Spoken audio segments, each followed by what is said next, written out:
Hi guys, उम्मीद है आप खुद को साफ और सेफ दोनों रख रहे हैं।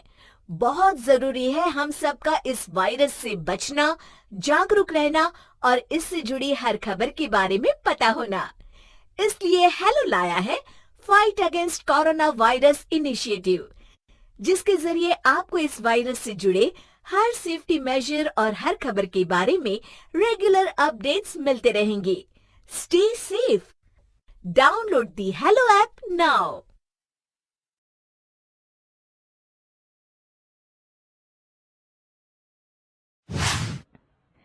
लक्ष्मी का अपने घर में पूरा दबदबा था।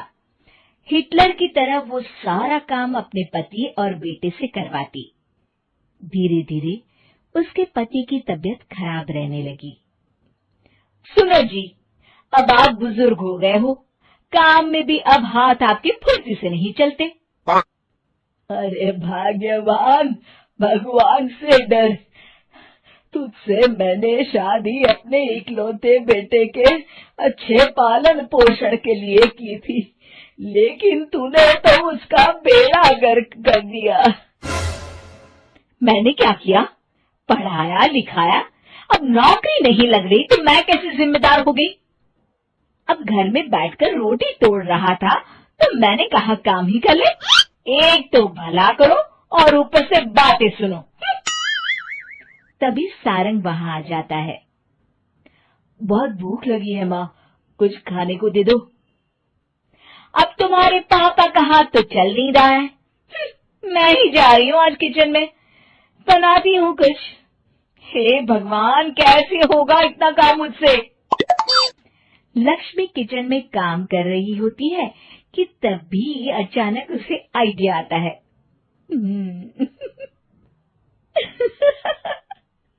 अरे मैं भी ना, अरे यहाँ तो फ्री की नौकरानी ला सकती हूँ मैं, फिर मैं क्यों खाना बना रही हूँ?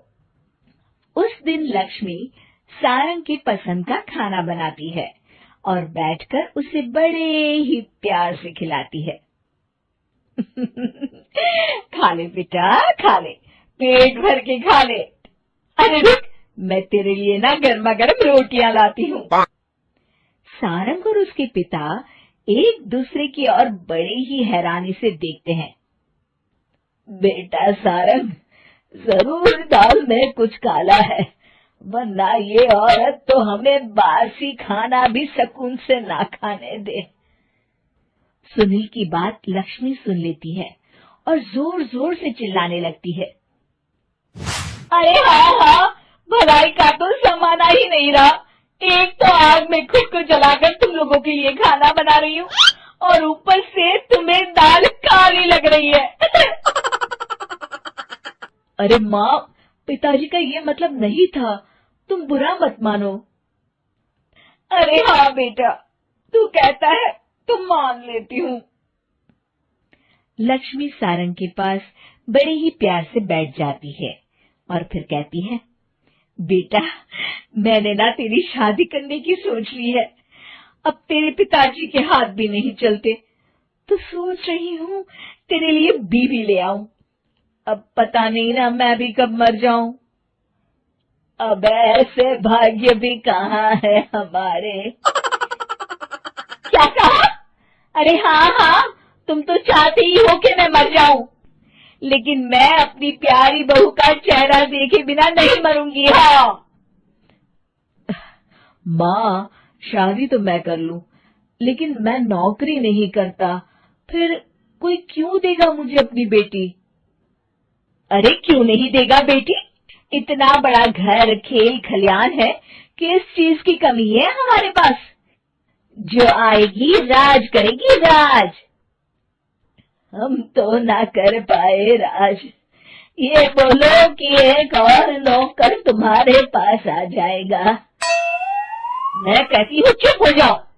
अरे खुद के घर का खाना बनाएगी तो क्या नौकरानी हो जाएगी?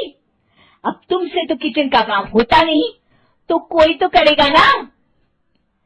ठीक है माँ, तुम जैसा सही समझो बस। अब मेरी एक शर्त है, लड़की जो भी हो वो दिखने में कैसी भी हो या कहीं की भी हो, बस पढ़ी लिखी होनी चाहिए।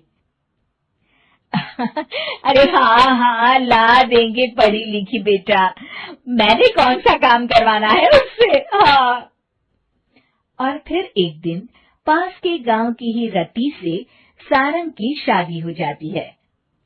रति दिखने में बहुत ही सुंदर थी, साथ ही साथ काफी पढ़ी लिखी थी। रति को लक्ष्मी के सौतेले होने की बात पता नहीं थी।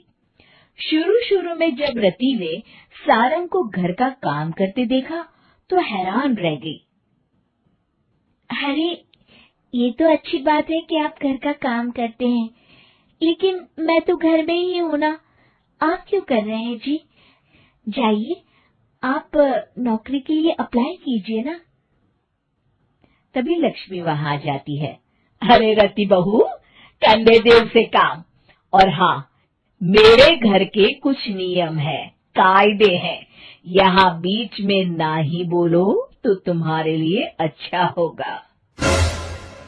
रति को लक्ष्मी की बात कुछ अजीब सी लगती है। वो समझ नहीं पाती है कि वो ऐसा व्यवहार क्यों कर रही है, लेकिन उसे लक्ष्मी के सौतेले होने के बारे में कुछ पता नहीं चलता है। फिर एक दिन तो हद ही हो जाती है।